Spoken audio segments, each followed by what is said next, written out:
નમસ્કાર, હું મિથુન. આપ જોઈ રહ્યા છો ગુજરાત એક્સપ્રેસ. સૌપ્રથમ વાત કરીએ તો પ્રિયંકા ગાંધીને કોંગ્રેસમાં મહાસચિવ બનાવવામાં આવતા મુખ્યમંત્રી વિજય રૂપાણીએ પણ કોંગ્રેસ પર પ્રહાર કર્યા. વિજય રૂપાણીએ કહ્યું કે કોંગ્રેસમાં પરિવારવાદ ચાલતો હોવાનું વધુ એક ઉદાહરણ સામે આવ્યું છે. ગુજરાત વિધાનસભાનું બજેટ સત્ર 18મી ફેબ્રુઆરીથી શરૂ થશે. લેખાનુદાન બજેટ હોવાના કારણે એક સપ્તાહ સુધી વિધાનસભા ચાલશે. આગામી લોકસભાની ચૂંટણીને ધ્યાનમાં રાખીને નાયબ મુખ્યમંત્રી અને નાણામંત્રી નીતિન પટેલ લેખાનુદાન બજેટ રજૂ કરશે. હાર્દિક પટેલની મહેસાણામાં પ્રવેશબંધીના કેસમાં સરકારે હાઈકોર્ટમાં 119 પાનાનું એફિડેવિટ રજૂ કર્યું. આ મુદ્દે હાઈકોર્ટમાં આગામી સુનાવણી 28મી જાન્યુઆરીએ યોજાશે. ગુજરાત એસટીની આંતરરાજ્ય વોલ્વો બસ સેવાનો મુખ્યમંત્રી રૂપાણીએ પ્રારંભ કરાવ્યો. ગુજરાતની અદ્યતન વોલ્વો બસ દેશના 8 રૂટ પર દોડશે. જે રૂટ પર વોલ્વો બસ દોડશે તેમાં અમદાવાદ વારાણસી, અમદાવાદ ગોવા, ભાવનગર દાદર, સુરત નાગપુર, રાણી પુણે, પાલનપુર નાસિક અને અમદાવાદ હરિદ્વારનો સમાવેશ કરાયો છે. રાજ્યમાં સવર્ણોને 10% અનામતની જાહેરાત બાદ પ્રથમ વખત જીપીએસસી દ્વારા ભરતીની યાદી જાહેર કરવામાં આવી. વર્ગ 1, 2 અને 3ના અધિકારીઓ માટેની ભરતીની આ યાદી જાહેર કરવામાં આવી છે. વડોદરામાં ગેંડા સર્કલ પાસે સીબીઆઈની ટીમે રેડ કરી છે. સીબીઆઈએ રેડ કરીને એક્સપ્લોઝિવ કંટ્રોલના અધિકારી લાંચ લેતા રંગે હાથ ઝડપાયા છે. ઘટનાની જાણ થતાં લોકોના ટોળે ઉમટી પડ્યા હતા.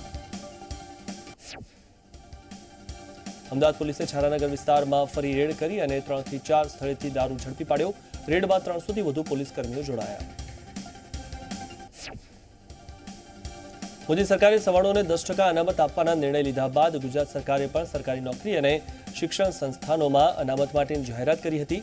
નાયબ મુખ્યમંત્રીએ અનામતને લઈને થયેલી જાહેરાતનું રાજ્યમાં અમલને લઈને વાત કરી હતી કે ભારત સરકારે જે ધારાધોરણો બનાવ્યા હોય તેના સિવાયના ધારાધોરણો રાજ્ય સરકારે નક્કી કર્યા છે. અમદાવાદમાં શોપિંગ ફેસ્ટિવલને અંગે એએમસીની પ્રેસ કોન્ફરન્સ કરી હતી અને તેમણે જણાવ્યું હતું કે અત્યાર સુધીમાં શોપિંગ ફેસ્ટિવલમાં 37.65 કરોડનું વેચાણ થયું છે. રાજકોટ ચેમ્બર ઓફ કોમર્સની પ્રથમ કારોબારીની મહત્વની બેઠક યોજાઈ, જેમાં સત્તાવાર રીતે પદાધિકારીઓની નિમણૂક કરી ફૂલહાર કરી સ્વાગત કરવામાં આવ્યું. જેમાં રાજકોટ ચેમ્બર ઓફ કોમર્સના પ્રમુખ તરીકે વીવી વૈષ્ણવની વરણી કરાઈ અને ફૂલહારથી સ્વાગત કરાયું. ઉપપ્રમુખ તરીકે પાર્થ ગણાત્રાની નિમણૂક કરવામાં આવી. સાથે જ સેક્રેટરી તરીકે નૌતમ બારસિયા નિમાયા હતા. નવનિયુક્ત પદાધિકારીને આવકારવામાં આવ્યા હતા. ચેમ્બરમાં પાટીદારોનો દબદબો યથાવત જોવા મળ્યો હતો. મહાજન પેનલ સામે વાઇબ્રન્ટ પેનલનો વિજય થયો હતો. તમામ 24 બેઠકોમાં વાઇબ્રન્ટ પેનલનો વિજય થયો હતો. સુરતમાં વીર નર્મદ સાઉથ ગુજરાત યુનિવર્સિટીમાં એકેડેમિક કાઉન્સિલની ચૂંટણીને લઈને સેનેટ સભ્ય ગણપત ધામેલિયાએ પત્ર લખ્યો.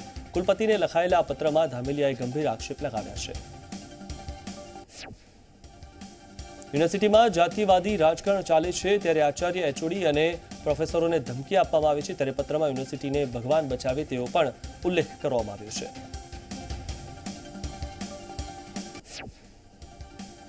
પબજી ગેમ રમતા લોકો માટે માઠા સમાચાર. રાજ્યના શિક્ષણ વિભાગે પરિપત્ર જાહેર કર્યો છે અને પબજી ગેમ રમવા પર પ્રતિબંધ મૂકી દીધો છે. સામાજિક કાર્યકર ચંદ્રવદન ધ્રુવે પબજી ગેમ ન રમવા અંગે રજૂઆત કરી હતી, જેને શિક્ષણ વિભાગે ધ્યાને લઈને પરિપત્ર જાહેર કરી પબજી ગેમ પર પ્રતિબંધ મૂક્યો છે.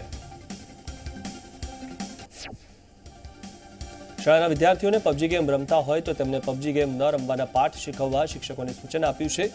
શિક્ષણ વિભાગે પબજી ગેમ રમવાથી થતા નુકસાનને ધ્યાને લીધા છે તથા શિક્ષકને સૂચન કર્યું છે કે પબજીથી થતી આડઅસર વિદ્યાર્થીઓને સમજાવે. અમદાવાદ એસટી નિગમ હવે આંતરરાજ્ય સેવા શરૂ કરશે. 6 રાજ્યો માટે 13 નવા રૂટ શરૂ કરાશે. અમદાવાદમાં પહેલી વોલ્વો બસ સેવા શરૂ કરવામાં આવી.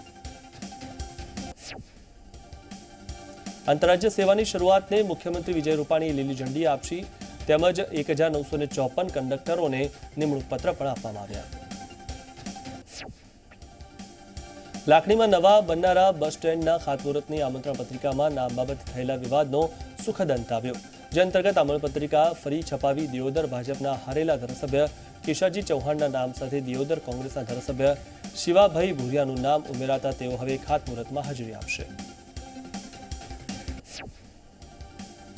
વલસાડ બસીર ધરમપુરિયાને ત્યાં તપાસનો ધમધમાટ ચાલી રહ્યો છે. ખાટકીવાડમાં એજન્સીઓનો ધમધમાટ ચાલી રહ્યો છે. મહારાષ્ટ્ર એટીએસ ગુજરાતની વિવિધ એજન્સીઓની તપાસ કરી રહી છે. કયા સંદર્ભે તપાસ થઈ રહી છે તે હજી સામે આવ્યું નથી. મોરબીના હળવદમાં આવેલા કોઈબા ગામ નજીક વિદેશી દારૂનો જથ્થો ઝડપાયો. હળવદ પોલીસે રેડ કરીને 372 પેટી વિદેશી દારૂ ઝડપી પાડ્યો.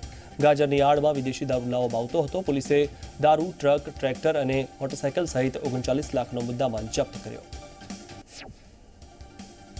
રાજકોટના જંગલેશ્વરમાંથી બોગસ તબીબ ઝડપાયો હતો, જેને લઈને તપાસ કરવામાં આવી હતી. બોગસ ડિગ્રી કાઢનાર ભૂપેન્દ્ર રાવતની ભક્તિનગર પોલીસે અમદાવાદના વસ્ત્રાલમાંથી ધરપકડ કરી છે. આ શખ્સ આગ્રાથી ડિગ્રી કાઢી આપવાનું કહીને રૂપિયા વસૂલતો હતો. રાજકોટના રિયાધાર વિસ્તારમાં હની ટ્રેપમાં ફસાવીને એક વ્યક્તિની હત્યા કરાઈ. જામનગરના વ્યક્તિને રાજકોટ બોલાવીને તેનો વિડીયો ઉતારવામાં આવ્યો હતો. પોલીસે આ મામલે હત્યાનો ગુનો નોંધીને વધુ તપાસ હાથ ધરી છે. હાલમાં આ મામલે પોલીસે 2 યુવતી સહિત 3ની અટકાયત કરી છે. ખેડાના નડિયાદમાં પ્રખ્યાત સુખડિયા મીઠાઈવાળાની દુકાનમાં ચોરી થઈ. ચોરી કરનાર શખ્સ સીસીટીવીમાં કેદ થઈ ગયો, જેને લઈને પોલીસે તપાસ હાથ ધરી છે. ચોર કાઉન્ટરની તમામ કેશ લઈને ફરાર થઈ ગયો હતો. અમદાવાદમાં વિજલપુરમાં મકાન ખાલી કરાવવાને લઈને હોબાળો થયો. મહિલા મકાન માલિકના કપડાં ફાડી નાખવાનો આરોપ લગાવ્યો છે, ત્યારે ભાડુઆતે મહિલા મકાન માલિકના કપડાં ફાડ્યાનો આરોપ લગાવ્યો છે. આ ઘટનાનો વિડીયો વાયરલ થયો છે. જયંતિ ભાનુશાળી કેસમાં ઝી 24 કલાક સામે નવો ખુલાસો સામે આવ્યો છે. જયંતિ ભાનુશાળીની હત્યા થઈ તે સમયે મનીષા અને સુરજીત ભાઉ હતા. હત્યારાઓ ગાંધીધામથી ટ્રેનમાં ચડ્યા હતા. હત્યા કર્યા બાદ હત્યારા સામખિયાળી પાસે ઉતરી ગયા હતા અને મધ્યપ્રદેશ તરફ ભાગ્યા. મનીષા અને તેનો ડ્રાઈવર સિકંદર, સુરજીત અને શેખરની સંડોવણી હોવાની શંકા સેવાઈ રહી છે. ભાનુશાળી કેસમાં મનીષા ગોસ્વામીનું કોંગ્રેસ કનેક્શન સામે આવ્યું છે. મનીષાની માતા લીલાબેન સ્થાનિક મહિલા કોંગ્રેસના અધ્યક્ષ રહી ચૂક્યા છે. મનીષાના માતા પિતા કચ્છના મોટા ધાવડામાં રહે છે. જયંતિ ભાનુશાળી કેસમાં આરોપી છબીલ પટેલનો હજુ અતોપતો નથી. હત્યા બાદ છબીલ પટેલ પણ છે શંકાના દાયરામાં.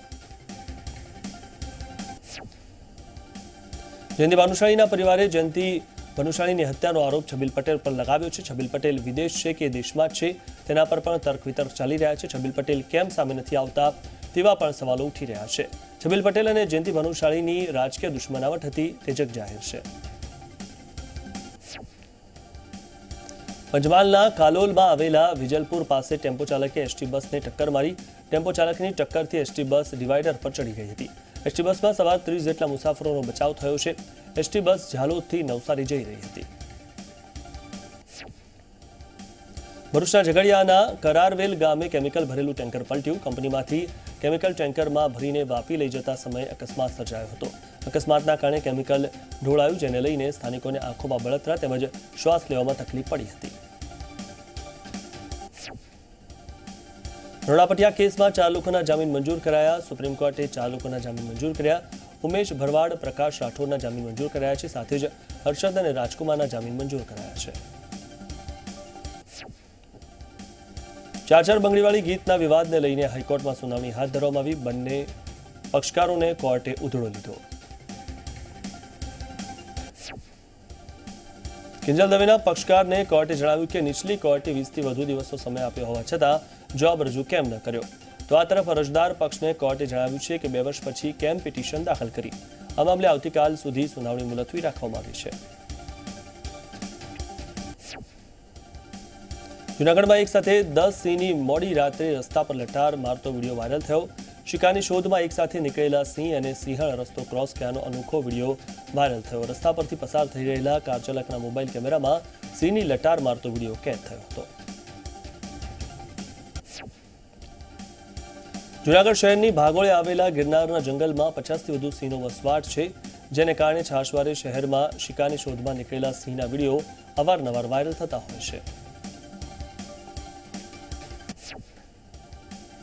ભરૂચ પંથકમાં દીપડાની દહેશત સામે આવી. પંથકમાં 3 દીપડા હોવાનું સામે આવ્યું છે. આ પહેલા દીપડાએ 5 લોકોને ઇજાગ્રસ્ત કર્યા હતા. તે દીપડાને ઝડપી પડ્યા બાદ બીજા 3 દીપડા જોવા મળ્યા.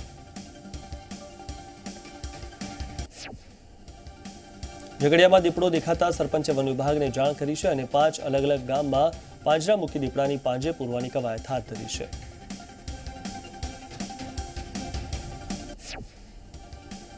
ભરૂચના કડોદ ગામની સીમમાં વધુ 3 દીપડા હોવાની માહિતી વન વિભાગને મળી હતી, જેને કારણે વન વિભાગે નદી કાંઠે પાંજરા ગોઠવવાની તૈયારી હાથ ધરી। 2 દિવસ અગાઉ પણ દીપડાએ કરેલા હુમલામાં 7 લોકોને ઈજા પહોંચી હતી। મહીસાગરના લુણાવાડામાં દીપડો દેખાતા ફફડાટ જોવા મળ્યો હતો, જેમાં લુણાવાડાના વેલવાણ પટેલ ફળિયામાં દીપડાએ ઘૂસી આગળ જતા એક ગલુડિયાનું મારણ કર્યું હતું। એક જ રાતમાં 3 વખત દીપડો દેખાતા સમગ્ર ગામમાં ભયનો માહોલ ફેલાયો હતો। અગાઉ દીપડાએ ગાયના તબેલા પર હુમલો કર્યો હતો અને બાદમાં ફળિયામાં ગલુડિયાનું મારણ કર્યું હતું। જોકે ગામ લોકો જાગી જતા દીપડો ભાગી ગયો હતો। બનાવને પગલે ફોરેસ્ટ વિભાગે તપાસ કામગીરી હાથ ધરી છે। અમરેલી સાવરકુંડલાના આદસંગ ગામની સીમમાં ખેડૂત બાબુભાઈ વાઘેલા પર સિંહે હુમલો કર્યો। ખેડૂતને ઈજા થતા સારવાર અર્થે રાજુલા હોસ્પિટલમાં ખસેડવામાં આવ્યા છે। ઘટનાની જાણ થતાં રાજુલા વન વિભાગના કર્મચારીઓ હોસ્પિટલ દોડી આવ્યા હતા। સુરતના વરિયાવ કોલેજના વિદ્યાર્થીઓનો હોબાળો થયો અને કોલેજમાં પીવાના પાણીને લઈને અનેકવાર રજૂઆત કરવા છતાં પણ ધ્યાન ન અપાતા વિદ્યાર્થીઓએ હોબાળો કર્યો। વિદ્યાર્થીઓએ કોમ્પ્યુટર સ્પોર્ટ્સ રૂમનો ઉપયોગ ન કરવા દેવાતા હોવાનો આરોપ કોલેજ પર લગાવ્યો છે। ત્યારે વિદ્યાર્થીઓએ આ અંગેની રજૂઆત લેખિતમાં કરી છે, તેમ છતાં કોઈ ધ્યાન આપવામાં આવ્યું ન હોવાનો આરોપ લગાવ્યો છે। રાજ્યમાં સ્વાઇન ફ્લૂનો કેર યથાવત જોવા મળ્યો। સ્વાઇન ફ્લૂથી સુરેન્દ્રનગરની મહિલાનું મોત થયું છે। અંજનાબેન ત્રિવેદી નામની મહિલાનું સ્વાઇન ફ્લૂના કારણે મોત થયું। અમદાવાદ સિવિલમાં મહિલા સારવાર લઈ રહ્યા હતા। સમગ્ર દેશમાં ઠંડીનું જોર વધી રહ્યું છે, ત્યારે ગુજરાતમાં પણ છેલ્લા અઠવાડિયાથી ઠંડીમાં વધારો થઈ રહ્યો છે। ત્યારે હવામાન વિભાગે આગાહી કરી છે કે 3-4 દિવસ તાપમાનમાં ઘટાડો જોવા મળશે અને ઠંડીનું જોર વધશે। ત્યારે ડીસામાં સૌથી ઓછું તાપમાન નોંધાયું છે, જ્યારે અમદાવાદમાં તાપમાન 13.8 ડિગ્રી નોંધાયું। આવતા 3-4 દિવસ હજી ઠંડી રહેવાની આગાહી હવામાન વિભાગ તરફથી કરવામાં આવી છે। ધોરણ 12 વિજ્ઞાન પ્રવાહ પછી ગુજકેટ એટલે કે ગુજરાત કોમન એન્ટ્રન્સ ટેસ્ટ માટે 2 દિવસ બાદ ફોર્મ ભરવાની શરૂઆત થશે। 25 જાન્યુઆરીથી આ ફોર્મ ભરવાની શરૂઆત થશે। 8 ફેબ્રુઆરી સુધી ઓનલાઈન ફોર્મ ભરી શકાશે। સુરતમાં માનવ સાંકળ રચી વિદ્યાર્થીઓએ વંદે માતરમ લખ્યું। 1200 વિદ્યાર્થીઓએ અનોખી માનવ આકૃતિ બનાવી હતી અને વિદ્યાર્થીઓમાં રાષ્ટ્રભક્તિ વધે તે હેતુથી શાળામાં કાર્યક્રમ યોજાયો હતો।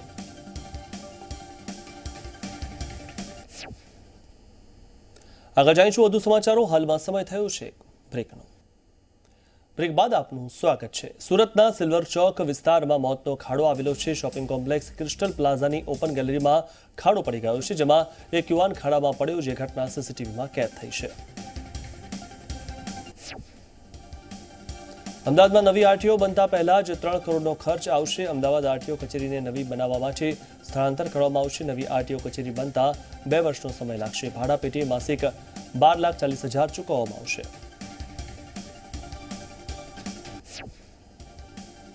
સુભાષ બ્રિજ સ્થિત આરટીઓ કચેરી અંદાજિત 30 વર્ષ જૂની છે। ઉપરાંત માર્ગ મકાન વિભાગે ઇમારતને વપરાશ માટે બિનઉપયોગી જાહેર કરી હતી અને સરકારી ઇજનેરે પણ અભિપ્રાય આપ્યો હતો કે મોટી જાનહાનિ થાય તે પહેલા સ્થળાંતર જરૂરી છે। બનાસકાંઠાના ગણેશપુરા આંબાવાડી વિસ્તારમાં ગટરો ઉભરાતા રહીશો ત્રાહિમામ પોકારી ઉઠ્યા છે। ભૂગર્ભ ગટરનું જોડાણ ન આપવામાં આવતા ગટર લાઇન ચોકઅપ થઈને ઉભરાઈ રહી છે।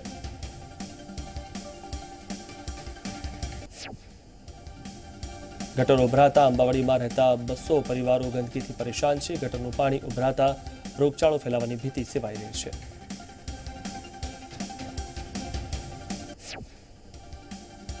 ભરૂચ જિલ્લા હિતરક્ષક સમિતિએ જિલ્લાની 1 લાખથી વધુ અને રાજ્યની 40 લાખથી વધુ વિધવા બહેનોને પેન્શન યોજનાનો લાભ મળે તે હેતુથી મુખ્યમંત્રીને આવેદનપત્ર આપવામાં આવ્યું। જિલ્લાની 50,000 બહેનોના વિધવા હકપત્રમાં સહી કરેલા ફોર્મ પણ કલેક્ટરને સુપરત કરાશે। દાહોદ નગરપાલિકાએ ફરી દબાણ હટાવો ઝુંબેશ શરૂ કરી છે। દર્પણ ટોકીઝ રોડ પર ગેરકાયદેસર રીતે બાંધવામાં આવેલા બાંધકામો તોડી પાડવાની શરૂઆત કરવામાં આવી છે।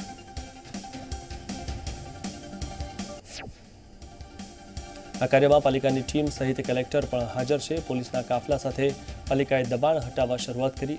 પાલિકા જેસીબી તેમજ ટ્રકથી કામગીરી કરી રહી છે। વડોદરામાં બોગસ નોટરી કરાવવાના કૌભાંડનો એસઓજી પોલીસે પર્દાફાશ કર્યો। પોલીસે સ્ટેમ્પ વેન્ડર મહિલા અને તેના પતિની ધરપકડ કરી આરોપીએ અત્યાર સુધીમાં 400થી વધુ દસ્તાવેજ પર બોગસ સહી સિક્કા કર્યા છે. પોલીસે 31 રબર સ્ટેમ્પ સહિત 7,000નો મુદ્દામાલ જપ્ત કર્યો.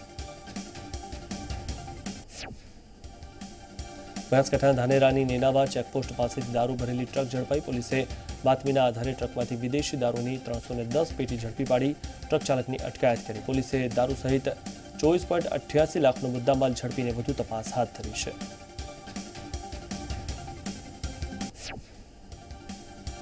અરવલ્લીના ભિલોડામાંથી દેશી દારૂનો જથ્થો ઝડપાયો. પોલીસે કુલ 4,71,000 રૂપિયાનો દારૂ અને રોકડ રકમ જપ્ત કરી છે. કેટલાક શખ્સોએ ભણમેર ગામે ઘરમાં જ બાર બનાવ્યો હતો. આરોપીઓએ રસોડામાં ભોંયરું બનાવીને દારૂ છુપાવ્યો હતો. અમદાવાદના જુહાપુરામાં રહેતી મહિલા તબીબને અશ્લીલ ચેનચાળા કરી અવારનવાર હેરાન કરતા આરોપીને પોલીસે ઝડપી પાડ્યો. જુહાપુરા વિસ્તારમાં ગાયનેકોલોજીસ્ટ મહિલા તબીબને છેલ્લા 1 વર્ષથી આરોપી હેરાન પરેશાન કરતો હતો. અમદાવાદમાં ગોમતીપુર પોલીસ સ્ટેશનના કોન્સ્ટેબલ સામે યુવતીએ છેતરપિંડી અને વિશ્વાસઘાતની ફરિયાદ નોંધાવી. કોન્સ્ટેબલ યુવતી સાથે લિવ ઇન રિલેશનશીપમાં રહેતો હતો. આક્ષેપ છે કે યુવતીને લગ્નની પણ લાલચ આપી હતી. જામનગરમાં વિશ્વવિખ્યાત આયુર્વેદ યુનિવર્સિટીમાં સફેદ ચંદનની ચોરી કરવામાં આવી. અજાણ્યા શખ્સોએ સફેદ ચંદનના વૃક્ષોની ચોરી થતા ખળભળાટ મચ્યો હતો. યુનિવર્સિટીના ચરક ગાર્ડનમાં સફેદ ચંદનના અતિ કિંમતી 15 વૃક્ષ છે. 24 કલાક સુરક્ષા હોવા છતાં પણ વૃક્ષની ચોરી થતા આયુર્વેદ યુનિવર્સિટીના સત્તાધીશોએ પોલીસ ફરિયાદ નોંધાવી હતી. ચંદનના વૃક્ષોને કટર મશીનથી કપાયા હોવાનું અનુમાન લગાવવામાં આવી રહ્યું છે.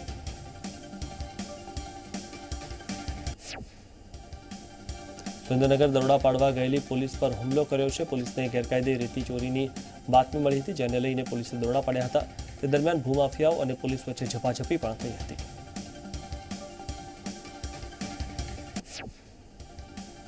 ભૂમાફિયા ડમ્પર, જેસીબી સહિત મુદ્દામાલ છોડીને ભાગ્યા હતા. ભૂમાફિયાઓ અને પોલીસ વચ્ચે ઝપાઝપી. સદનસીબે કોઈ જાનહાનિ થઈ નહોતી. ત્યારે ઘટનાને લઈને એલસીબી, ડીવાયએસપી સહિતનો કાફલો ઘટના સ્થળ પર દોડી આવ્યો હતો. સુરતના પાંડેસરા વિસ્તારમાં આધેડનો મૃતદેહ મળી આવ્યો. ફ્લોર મિલ પાસે કપડાના પોટલા પરથી મૃતદેહ મળી આવ્યો.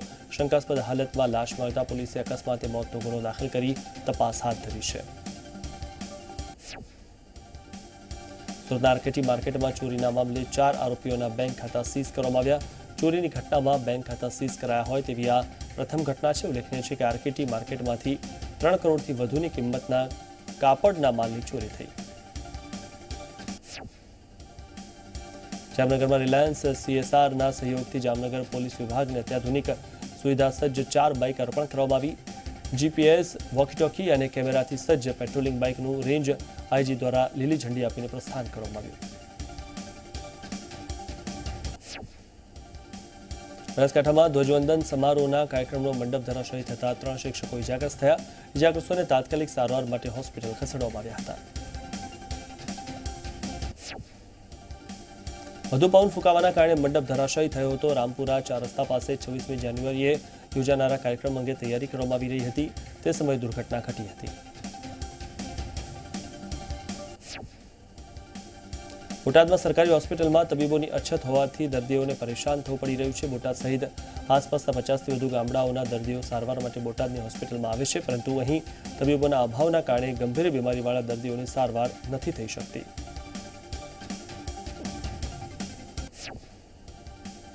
છેલ્લા 2 વર્ષથી આ હોસ્પિટલમાં ગાયનેકોલોજીસ્ટ પણ નથી અને તેના કારણે અહીં આવતી પ્રસૂતાઓની પ્રસૂતિ મેડિકલ ઓફિસર કરાવી રહ્યા છે, પરંતુ જો કોઈ જોખમી પ્રસૂતિ હોય તો મેડિકલ ઓફિસર નથી કરાવી શકતા.